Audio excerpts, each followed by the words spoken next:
For the time being, what we do stay cautious because we want to get a clearer picture, if not on the economic cycle, at least on the earnings cycle.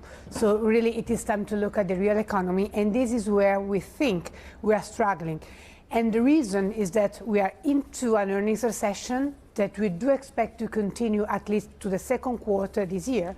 And the market, the equity market, has not been pricing it. So there is really an asymmetric risk that might prove to be quite painful for investors.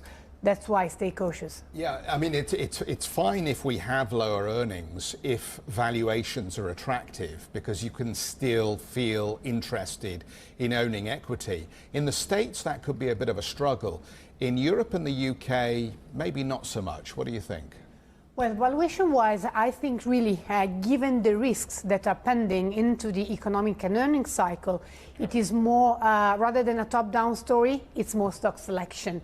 And this made the case for emerging market as well at this point. So I would say, yes, look at valuation, but maybe it is better to follow stock picking rather than top-down valuation plays.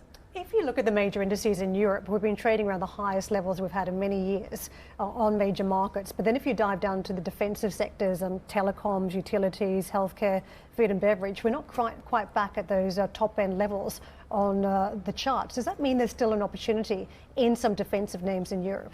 It really depends on how the economic cycle is going to deploy. We've been surprised by the resilience of the Eurozone.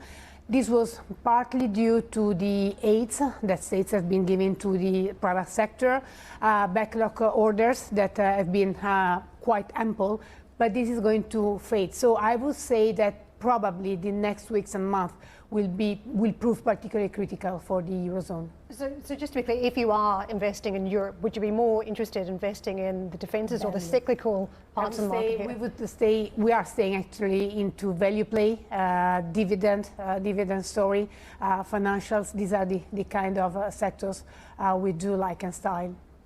Monica, so I just want to hone back on your original points that you're very sceptical of some of the earnings, sceptical of the market levels on equities as well. Does that mean, when given that you put your short on considerably lower than where we are now, that you think we're going to crash from here?